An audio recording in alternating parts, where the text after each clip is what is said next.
এই মুহূর্তে সব থেকে বড় খবর, চলতি শীতকালের মধ্যে মিয়া খলিফা আর জনি সিনসের বিয়ে হতে চলেছে। স্পেশাল গেস্ট হিসেবে থাকছেন সানি লিওন, ড্যানি ড্যানিয়েল, আরো অনেকেই। আর পর্নহাব ইউটিউব চ্যানেলে আপনারা বিয়ের সমস্ত লাইভ টেলিকাস্ট দেখতে পাবেন। মার গাড়ি চালাওরা, মিয়া খলিফার বিয়ে হয়ে যাবে মানে? এবার তাহলে কার ভিডিও দেখবো? শীতকালটাই বা কাটবে কি করে? মুকেশ কাকুর 1.5 GB নেট কিভাবে শেষ করবো?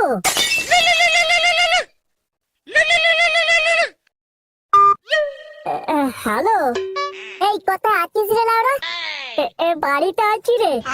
এই জানিস তো, এই সামনের শীতে মিয়া খলিফার জনি সিনসের বিয়ে হয়ে যাবে লাউরা। ওদের বিয়ে হচ্ছে তো লাউরা, আমাদের কি? আমাদের কি মানে? আরে লাউরা, আমাদের ক্লাসের বিয়ে হয়ে যাচ্ছে রে। এইবার আমাদের রাতের ঘুম কিভাবে হবে বলতো? ক্লাস না বাল, ওদের জন্যই তো আমাদের এই